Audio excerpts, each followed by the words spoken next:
Hello friends, उम्मीद करता हूँ आप सब स्वस्थ होंगे। मैं हूँ डॉक्टर रवि और आप सबका स्वागत करता हूँ अपने चैनल बातें मन की पे। फ्रेंड, आज का टॉपिक हमेशा की तरह काफ़ी इम्पोर्टेंट और इंटरेस्टिंग है कि बिना बात के ज़्यादा खुश रहना क्या सही होता है। इस वीडियो में हम जानेंगे इस टॉपिक का मतलब और हमारी लाइफ में क्या इफ़ेक्ट पड़ता है। फ्रेंड, ये काफ़ी इम्पोर्टेंट टॉपिक है जिसके बारे में हम जानना चाहते हैं। होता क्या है, पूरा परिवार जो होता है उनको समझ में नहीं आता है कि हमारे घर वाले या मरीज़ को हुआ क्या है। आजकल वो कुछ ज़्यादा ही खुश है, ज़रूरत से ज़्यादा। उनको लगता है खुश रहना तो अच्छी बात होती है, लेकिन फ्रेंड उनको ये बात नहीं पता होती है कि लाइफ पे कितना असर पड़ रहा होता है।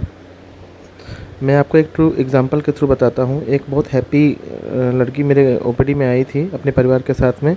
वो इधर उधर घूम रही थी, एकदम हंसती जा रही थी बिना बात के। लेकिन घर वाले जो थे काफ़ी परेशान थे उसको लेकर। वो तो बहुत ज़्यादा खुश थी और घर वाले बता रहे थे कि ये सब चीज़ें जो हो रही हैं पिछले 15 दिन से उसको सिम्टम्स आ रहे हैं। फ्रेंड, सिम्टम्स मुझे ज़्यादा पूछने की ज़रूरत ही नहीं थी, क्योंकि वो मरीज़ अपने आप सिम्टम्स खुद ही बता रही थी। इतना वो एक्साइटेड थी, इतना एक्टिविटीज़ की बढ़ी, इतनी खुश थी, वो अलग से ही उसकी खुशी दिख रही थी और एक्टिविटी उसकी काफ़ी बढ़ गई थी। मतलब कभी घर वालों से झगड़ा कर रही थी, खुद के काबू में ही नहीं थी इसका मतलब।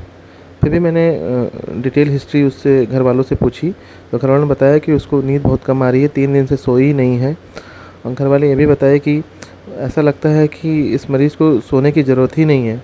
जब मैंने उस लड़की से पूछा तो मेरे पूछने पे वो बोलती है कि अभी थकी नहीं हूँ, मुझे थकान नहीं हुई, मुझे नींद नहीं आ रही है। ज़्यादा से ज़्यादा घर वाले बताते थे कि 1 से 2 घंटा वो सोती थी। और आजकल वो बहुत ज़्यादा बोल रही थी, जल्दी चुप ही नहीं होती थी। जब वो बोलने लगती थी किसी से भी तो बहुत तेज़ी से बोलने लगती थी, बहुत प्रेशर से। एक ही टॉपिक पे बार बार बोलते जा रही है। और जो बातें होती थी वो बिना मतलब की बातें होती थी। इन बातों का वो बहुत ज़्यादा मतलब या बहुत ज़्यादा यूज़फुल बातें नहीं होती थी। उनका कोई ग्राउंड रियलिटी से मतलब नहीं होता था। घर वाले ये भी बताते थे कि वो आजकल बहुत बड़ी बड़ी बातें करती थी। मतलब जैसे मैं हीरोइन बन जाऊंगी, मेरे पास मेरे लाखों फ़ैन होंगे जो मेरा बाहर वेट कर रहे होंगे और जिनको मैं ऑटोग्राफ दिया करूंगी, मैं इतनी सुंदर हो गई हूँ। घर वाले ये भी बता रहे थे कि कहती थी कि बड़े लोगों को मैं जानती हूँ, पीएम से मिल सकती हूँ, मेरे पास बहुत लाखों करोड़ रुपए हैं, जो मैं 10-15 लाख रुपए तो मैं किसी को भी ऐसे भी दान कर सकती हूँ। मैं फैक्ट्री लगा सकती हूँ और 10 दिन में फैक्ट्री चालू कर लूँगी। ऐसी उटपटांग बातें हैं जो कि जिसका कोई मतलब नहीं रहता था, जिसे हम ग्रैंडियोस आइडिया कहते हैं।